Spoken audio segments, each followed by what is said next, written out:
আসসালামু আলাইকুম বন্ধুরা, তনুজা কিচেন অ্যান্ড ব্লগ চ্যানেলে আপনাদের স্বাগত জানাই।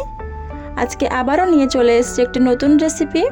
এই শীতের সকালটা যদি এরকম গরম গরম ফুলকো লুচি দিয়ে শুরু হয়, আর সেটা যদি শীতের একদম ফ্রেশ সবজি দিয়ে তৈরি হয়, তাহলে তো মজাই আলাদা। এটি বানানো খুবই সহজ। এটি বানানোর জন্য এখানে পানির মধ্যে ইস্ট পাউডার, সাদা তেল, বেকিং সোডা দিয়ে ভালো করে মিক্স করে নিতে হবে। তার মধ্যে 250 গ্রাম ময়দা আর আগে থেকে ফ্রাই করে রাখা সবজি অ্যাড করে দিতে হবে। ভালো করে ডোটা মেখে নিয়ে কিছুক্ষণ রেস্টে রেখে দেব। তারপর ফিরে আসলাম, ডো থেকে ছোট ছোট লেচি কেটে নেব।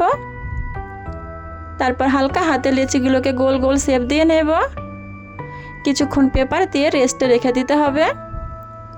কিছুক্ষণ পরে ফিরে আসলাম, হালকা হাতে দেখুন বন্ধুরা কত সুন্দর করে বেলে নেওয়া হয়ে যাচ্ছে।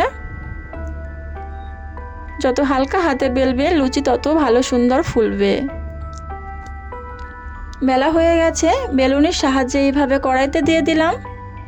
উপর থেকে অল্প অল্প তেল ছিটিয়ে দিলে লুচিগুলো খুব ফুলকো ফুলকো ফুলবে।